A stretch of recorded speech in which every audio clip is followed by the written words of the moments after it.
हे everyone, जय जगन्नाथ।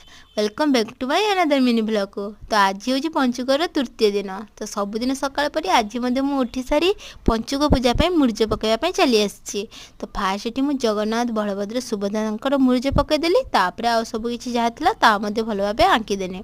आज आम घर को मो भौणी आ झियारी मैंने आसी। तो ये आम समस्ते मार्केट जावाई रेडी हो सारीचु। मार्केट जीवार कारण कहीं आग को पढ़ुआष्टमी आसूँ। तो से सब ड्रेस किणा किणी हबार अच्छी। मुझे छोट थी मो घर लोक मैंने जो ड्रेस आनी से ड्रेस पिंधापी पड़ूला।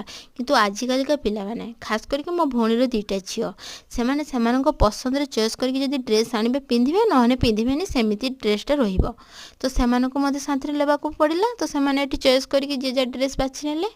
नवेम्बर 5 माने आसंता काली थिला मोर बड़ भौणी झील रिचिर जन्मदिन।